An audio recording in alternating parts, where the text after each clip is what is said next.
So we can start that there are, many possibilities, and this idea of exploring many possibilities, I think there is a very sort of, almost sort of in situ approach where, moving image installations as sort of a multi-screen environment, like in some of, Doug Aitken work, or if you also think about the, the presentation of Anne Lee, of the Anne Lee project, has a very sort of specific spatial circumstance. It means a carpet, it means, a sequence of screens, it means the way how it's installed. However, the same artists, have besides these very, very sort of spatially, spatially defined pieces, also develop more ubiquitous pieces which can be in an ubiquity, pieces which can pop up,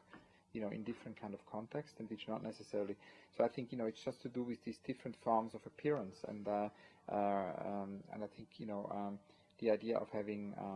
certain works which is shown under very sort of precise spatial circumstances is certainly important for artists, but the same artists also feel a desire to do other pieces which might go beyond the art world, which might pop up, not just in museums and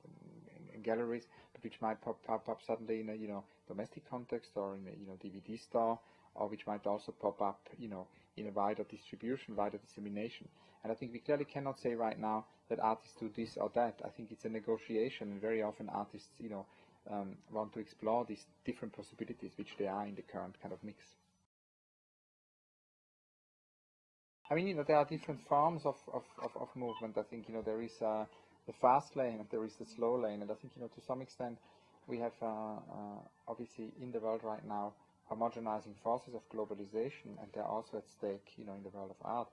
And I think this idea of resisting homogenization is not only a necessity in terms of spatial matters, but also temporal matters. So to homogenize temporal homogeneity, I mean to basically resist temporal homogeneity, is a very important aspect, and that's where we can learn a lot from Edouard Glissant and his idea of mondialité, this idea that we actually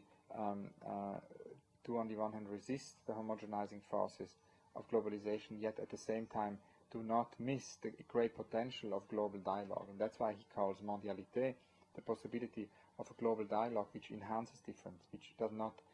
annihilate difference, but a global dialogue which produces difference. And so, I hope that with such projects there is a contribution to this idea of, what Glissant calls a mondialité, also by resisting, homogenization of space and time.